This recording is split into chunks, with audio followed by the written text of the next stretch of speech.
새해가 되면 우리는 저마다 새로운 계획을 세웁니다. 올해는 꼭 다이어트를 성공해야지 하는 건강과 관련된 계획을 세우기도 하고 재산이나 대인 관계에 있어서 저마다 계획들을 세우며 다짐하고 결심합니다. 꼭 새해가 아니더라도 오늘 이 하루를 시작할 때에도 우리는 오늘은 어제 했던 그 실수를 반복하지 않아야지 하는 다짐을 할 수도 있고 또는 관계 속에서 어제 했던 그 말의 실수를 또 다시 하지 않고 이제는 타인을 향해서 따뜻한 말을 더 사용해야지 하는 결심을 할 수 있습니다.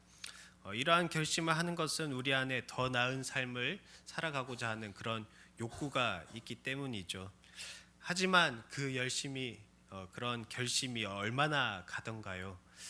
작심삼일이라는 말처럼 우리의 다짐은 연약한 의지 앞에서 쉽게 무너져 내립니다. 어제 했던 실수를 또 반복하고 그런 자신을 바라보며 실망하고 쉽게 자책하는 것이 우리의 연약한 모습이라 할 수 있습니다.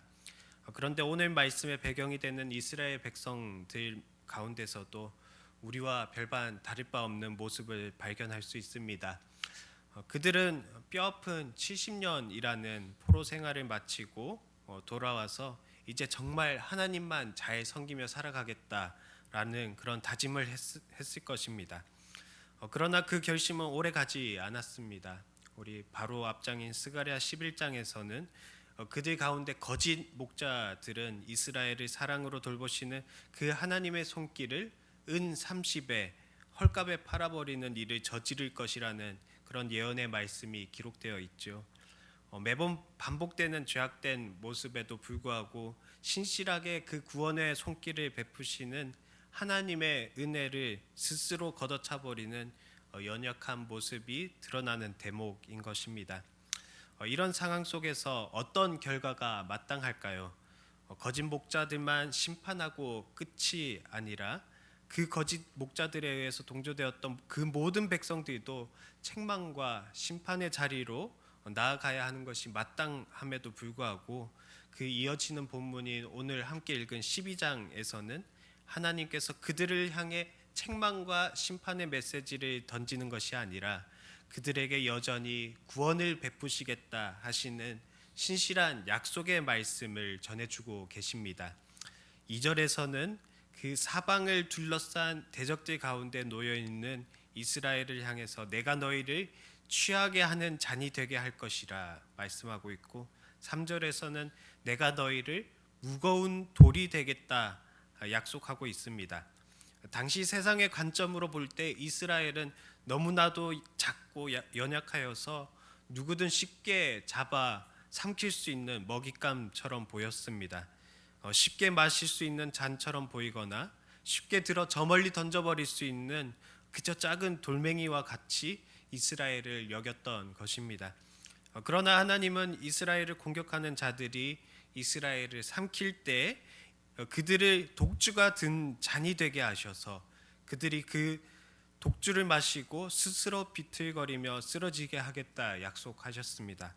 그리고 이스라엘을 억지로 들어 옮기려는 자가 찾아와 위협할 때에 이스라엘을 무거운 돌이 되게 하셔서 그들이 스스로 그 무거운 돌을 옮기다가 망하게 하겠다라고 약속의 말씀을 전하고 있습니다.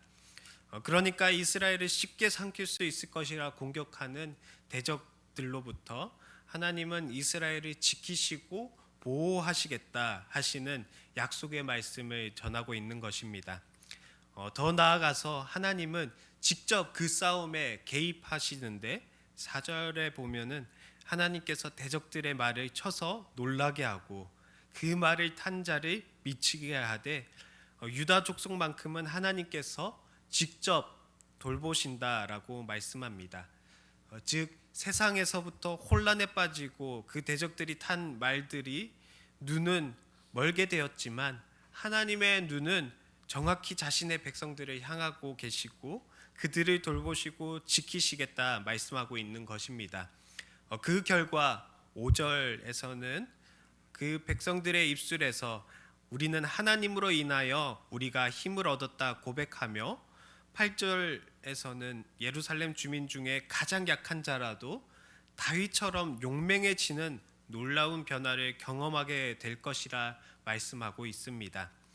이 모든 보호의 약속은 9절에 이르러서 절정을 이루는데, 그날에 내가 예루살렘을 치러 오는 이방 나라들을 멸하기를 힘쓰리라라고 말씀하고 있습니다.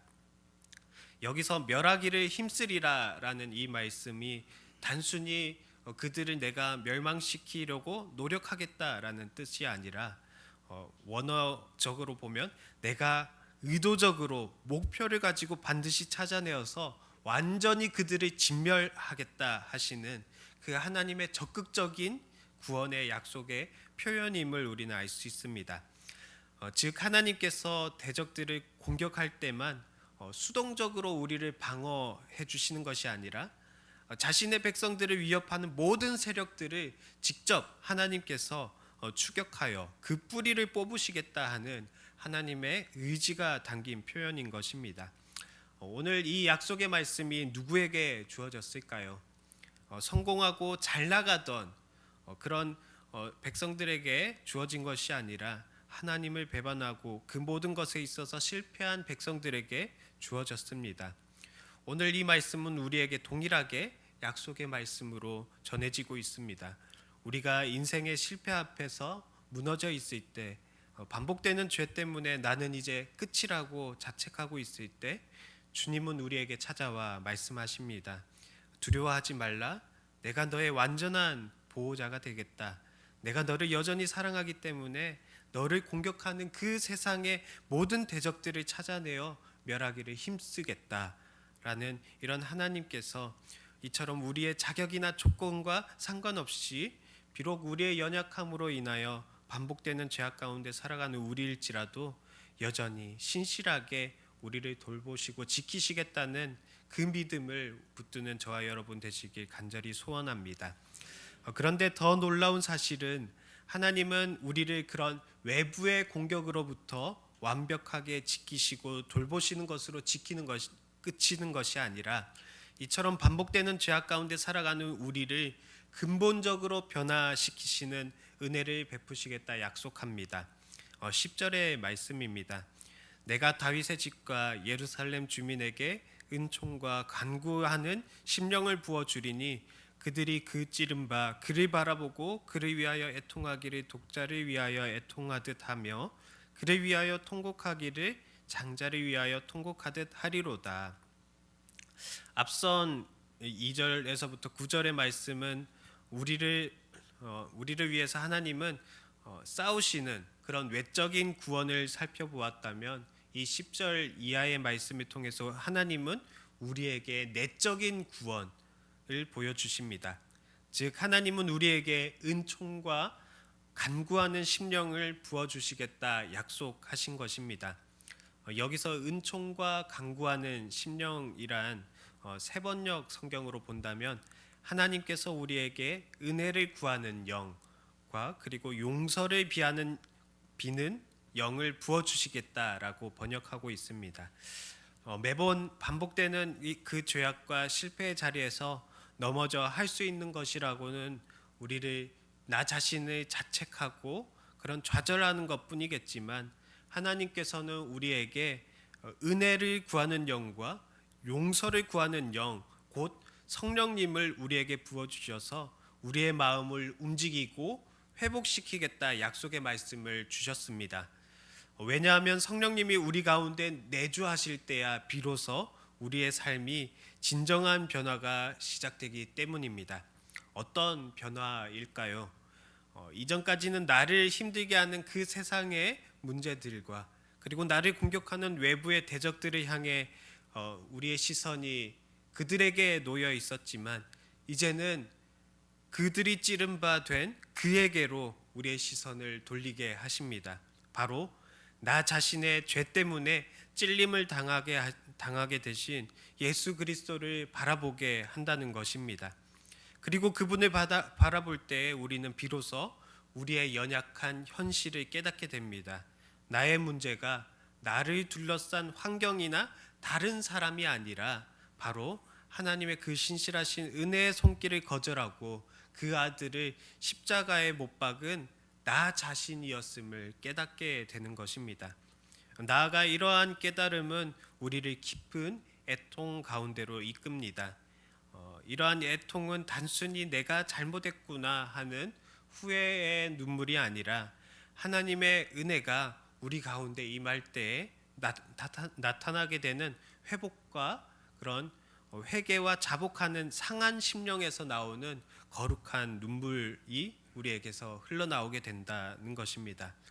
성경 속의 인물 중에서도 다윗이라는 인물을 살펴본다면 자신의 그 죄악을 깨닫지 못하고 있다가 나단 선지자로부터 책망을 받은 후에 그때서야 자신의 죄를 깨닫고 이처럼 고백하였지요.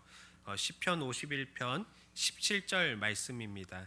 하나님께서 구하시는 제사는 상한 심령이라 하나님이여 상하고 통회하는 마음을 주께서 멸시하지 아니하시리이다 라고 다윗은 고백하였습니다. 다윗은 자신의 죄가 하나님 앞에서 얼마나 끔찍하였는 것을 깨닫게 되었을 때 다른 어떤 변명도 늘어놓지 않았습니다. 그는 오직 상하고 깨어진 마음을 그대로 하나님께 들고 나아갔습니다.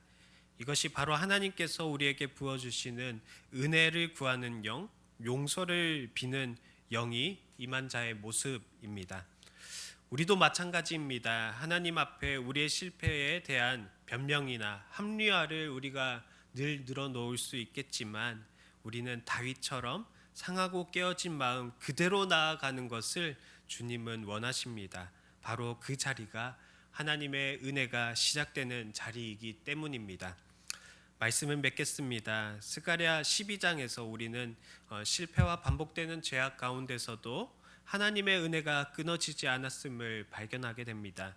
하나님은 신실하게 끝까지 자신의 백성들 가운데 외적의 구원을 베푸시는 것뿐만 아니라 성령을 부어주심으로 우리를 내적인 구원까지 이렇게 인도하십니다.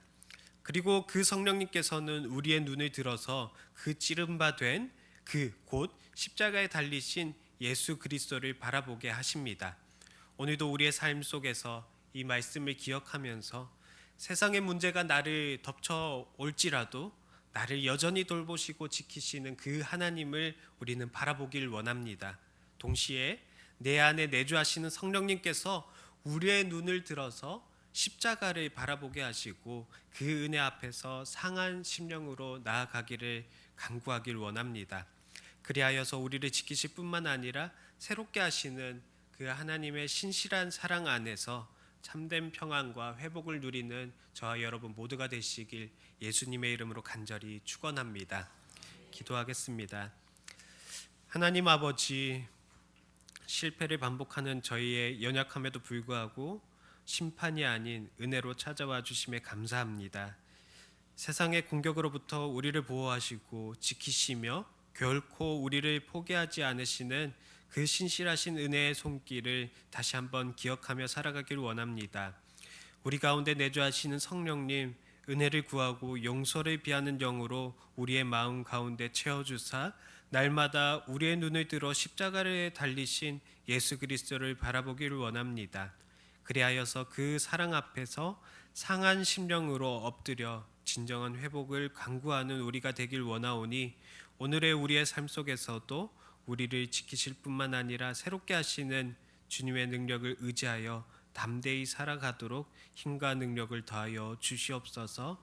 감사드리며 예수님의 이름으로 기도합니다. 아멘.